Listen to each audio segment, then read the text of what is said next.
이 시간도 하나님을 예배하신 모든 분들에게 주님의 은혜 평강이 함께 하시기를 주님의 이름으로 축원합니다. 지난 2013년 9월 8일부터 오늘까지 약 4년 8개월 동안 209편의 설교를 통해서 함께 누가복음을 살펴보았습니다. 오늘은 그 마지막 시간으로 함께 말씀을 나누고자 합니다. 본문 이후에 네 구절이 있지만 이 내용은 누가가 쓴 또 다른 성경인 사도행전 말씀을 통해서 함께 상고해 볼 때 나누도록 하겠습니다. 예루살렘에서 다시 모인 엠마오로 갔던 두 사람과 그리고 제자들 그리고 함께 있었던 사람들은 자신들이 만난 부활하신 예수님에 대해서 서로에게 이야기해 주었습니다. 그때 예수님께서 갑자기 그들 가운데 서셨습니다. 그리고 그들에게 평강이 있을지어다 라고 인사를 해 주었습니다. 그러자 유대인들이 무서워 문을 굳게 잠그고 숨어 있었던 그들은 자신들이 문을 열어드리지 않았음에도 불구하고 자신 곁에 찾아와 계신 예수님을 보고 위령인 줄 착각하여서 크게 놀라고 무서워했습니다. 그러자 예수님께서는 그들에게 어찌하여 두려워하며 어찌하여 마음에 의심이 일어났느냐며 책망하셨습니다. 그리고 당신의 못자국 난 손과 발을 보여주시고 만져보라 하시며 당신께서 그들을 위해 십자가에 못 박혀 죽으신 그들의 그리스도요 또한 그 못자국을 지닌 채 살아나신 부활이신 주님이심을 깨달아 알라고 말씀하셨습니다. 그러자 그들은 못자국 난 주님의 손과 발을 보고 자신들 앞에 계신 주님이 진실로 부활하신 예수님이라는 사실을 깨닫게 되었고 이 믿을 수 없는 일로 인해서 크게 기뻐하며 이것이 사실인지 아닌지 분간조차 못할 지경이 되었습니다. 그러자 예수님께서는 당신의 육체를 지니신 진실하신 부활주이심을 보이시기 위해 그들에게 먹을 것을 달라고 요청하셨고 당신께 드린 구운 생선 한 토막을 직접 드심으로 이를 증명하여 주셨습니다. 그리고 주님께서 그들에게 이렇게 말씀하셨습니다. 오늘 본문 44절에서 48절까지의 말씀입니다. 내가 너희와 함께 있을 때에 너에게 말한 바 곧 모세의 율법과 선지자의 글과 시편의 날을 가리켜 기록된 모든 것이 이루어져야 하리라 한 말이 이것이라. 이같이 그리스도가 고난을 받고 제3일에 죽은 자 가운데서 살아날 것과 또 그의 이름으로 죄사함을 받게 하는 회개가 예루살렘에서 시작하여 모든 족속에게 전파될 것이 기록되었으니 너희는 이 모든 일의 증인이라. 예수님께서 부활 후 예루살렘으로 다시 찾아오신 것은 다른 놀라운 이적을 그들에게 보이시거나 그의 적들에게 보복하시기 위해서가 아니라 제자들을 가르치시기 위함이었습니다. 예수님께서 생전에 그들과 함께 하실 때 이미 그들을 가르치시고 교육하셨지만 그들은 아직 완전히 이를 이해하지 못한 채 있었기 때문이었습니다. 예수님은 지상에서 이 마지막 시간을 제자들을 가르치는 일을 위해서 쓰신 것입니다. 예수님께서는 모여있는 제자들을 비롯한 함께 있는 모든 자들에게 가르치신 것은 주님의 부활하심은 성경의 모든 말씀이 진리라는 것을 확증시켜주는 사건이라는 것을 말씀해 주셨습니다. 왜냐하면 부활은 어느 날 갑자기 우연히 일어난 사건이 아니라 오래전부터 선지자들을 통하여 예언되어진 말씀이 성취된 것임을 그들에게 밝혀주신 것입니다. 이러한 사실들에 대해서는 이미 예수님께서 십자가에 못 박혀 죽으시기 전부터 그들에게 여러 차례에 걸쳐서 말씀해 오신 바였습니다.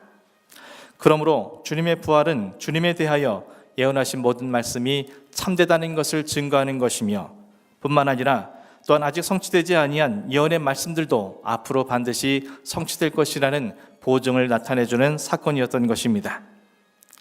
이러한 사실을 깨달아 알 수 있도록 예수님께서는 그들의 마음을 열어 성경을 깨닫게 하셨습니다.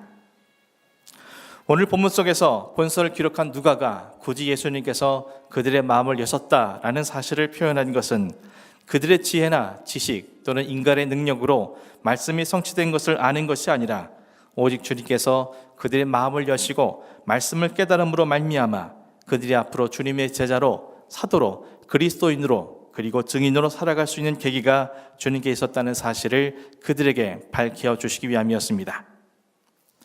예수님께서는 이미 엠마오로 가는 두 사람에게 모세와 모든 선지자들의 글로 시작하여 모든 성경에 쓴 당신에 대한 모든 내용들을 자세히 가르쳐 주신 바가 있습니다.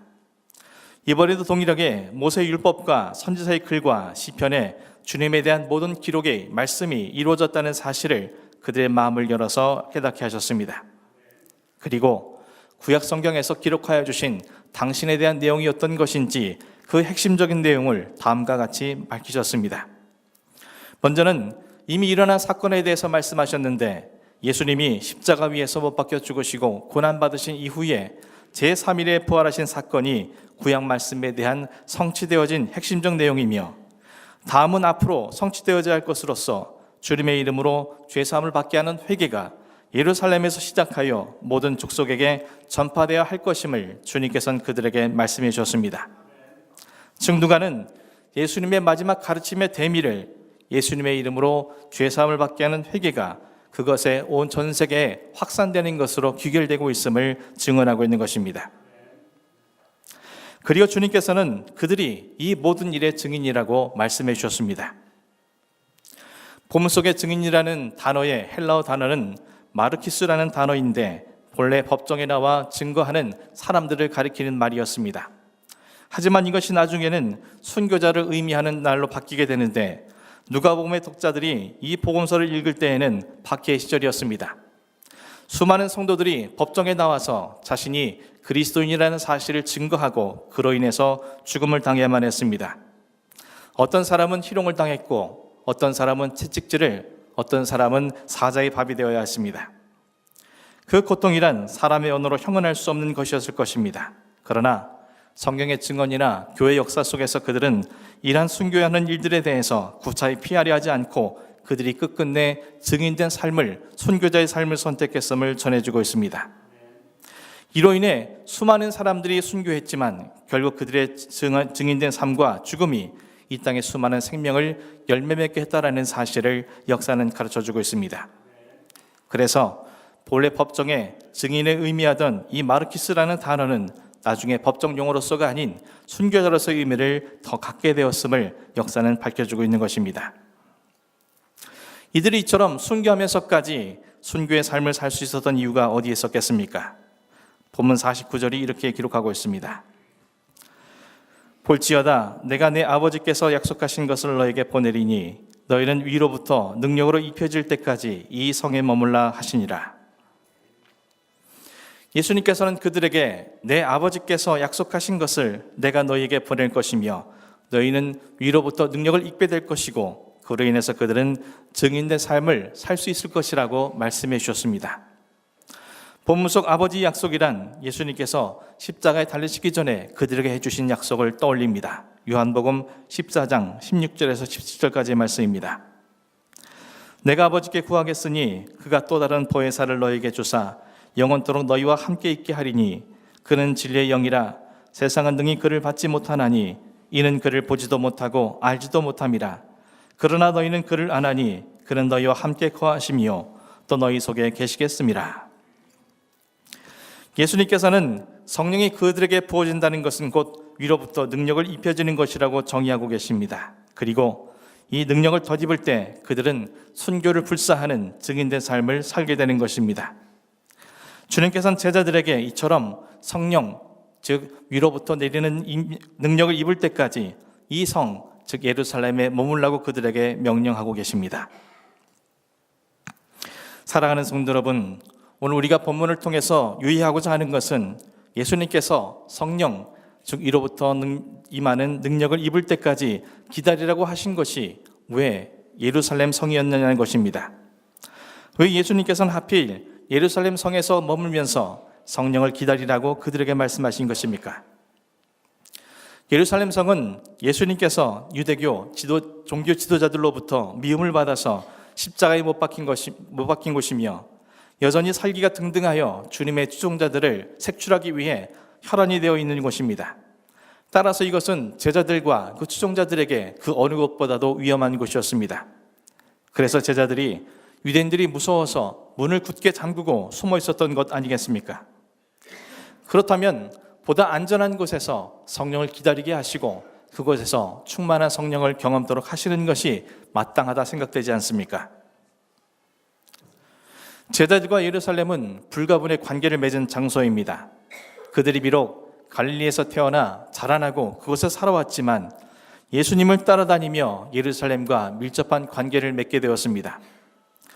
예수님께서 성전에서 사람들을 가르치신 곳도 예루살렘이었고 예수님의 고난과 부활의 현장 역시 예루살렘이었습니다. 따라서 제자들에게 예루살렘은 갈릴리 다음가는 중요한 삶의 현장이었던 것입니다. 그러나 주님께서 성령 강림을 약속하신 장소로서 예루살렘을 정하신 것에는 장소로서의 지리적 의미보다 더 중요한 의미를 담고 있습니다. 히브리어 예루살렘은 우리나라 말로 표현하면 평화의 터전이란 뜻입니다. 따라서 예수님께서 제자들에게 예루살렘을 떠나지 말고 예루살렘에서 성령 강림을 기다리라고 명령하셨다는 것은 평화의 터전을 떠나지 말고 평화의 터 위에서 성령 강림을 기다리라고 명령하신 것과 같은 것입니다. 바꿔 말하면 그들이 예수님의 이름으로 죄사함을 얻게 하는 회개를 모든 족속에게 전파하는 증인된 삶이 되기 전에는 성령 안에서 먼저 평화의 사람이 될 것을 요구하고 계시다는 사실입니다. 다시 말해 성령 강림을 통해서 평화의 사람이 될 때에만 비로소 그들은 진정한 의미의 증인된 삶을 시작할 수 있음을 주님께서 그들에게 말씀하신 것입니다.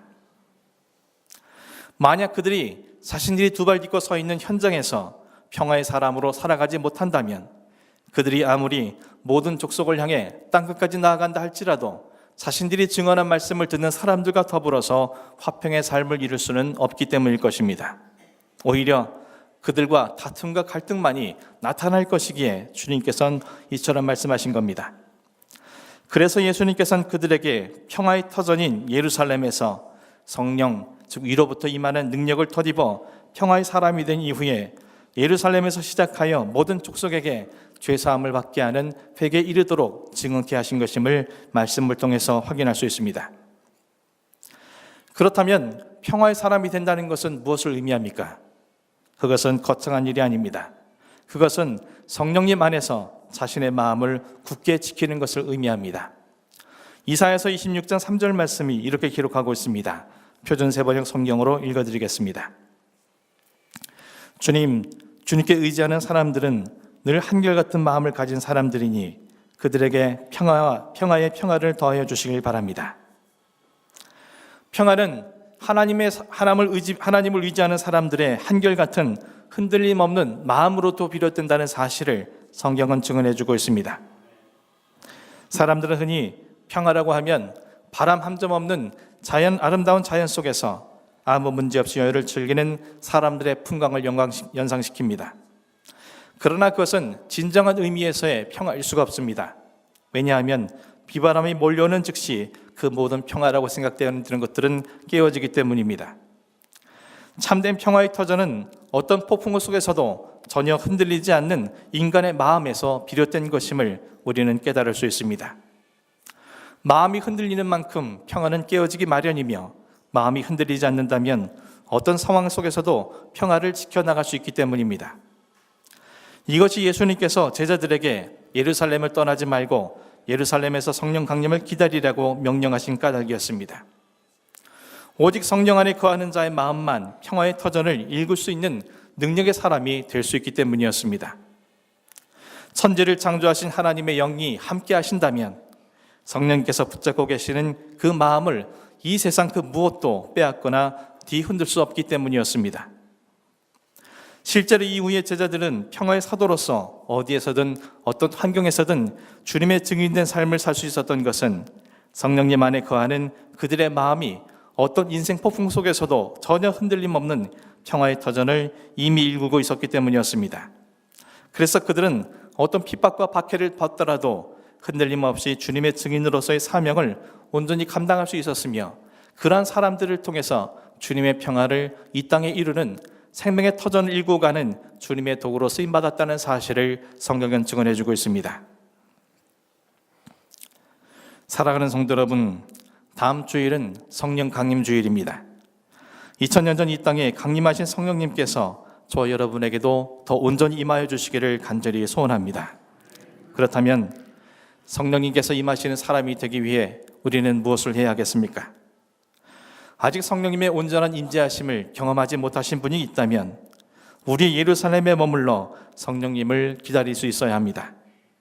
그러나 우리의 예루살렘은 장소가 아닌 우리의 마음이어야 한다는 사실을 이미 앞선 말씀을 통해서 함께 상고해 보았습니다. 여러분의 마음이 예루살렘, 즉 평화의 터전이 되고 여러분이 평화의 사람이 되어지길 소망하는 그런 마음으로 성령님을 기다릴 수 있어야 한다라고 성경은 밝혀주고 있습니다.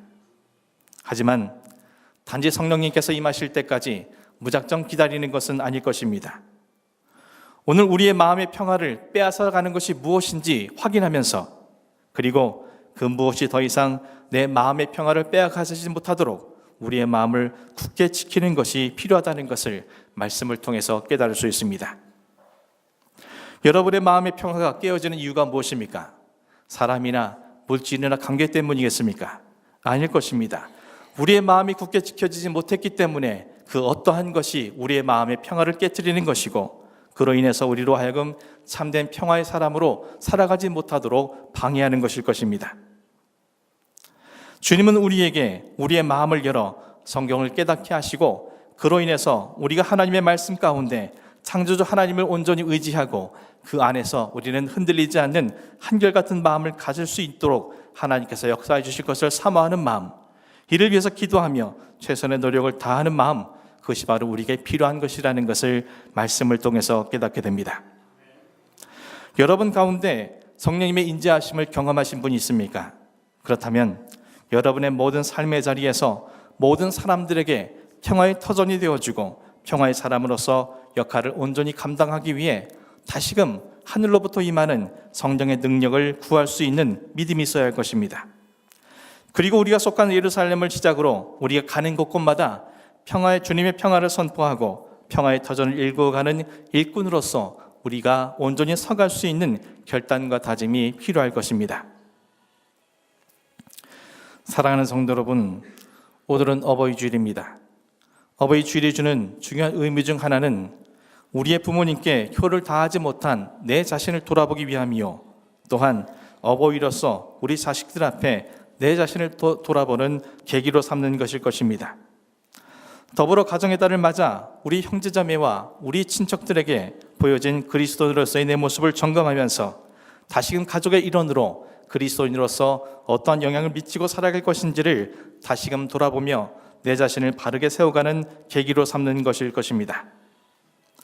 세계 70억 인구 중에서 우리 부모님과 내가 자식과 부모 사이가 된 것은, 그리고 내 자식과 내가 부모 자식 간이 된다는 것은, 그리고 내 형제자매와 친지들이 혈연으로 묶일 수 있었다는 것은 결코 우연의 결과가 아닐 것입니다.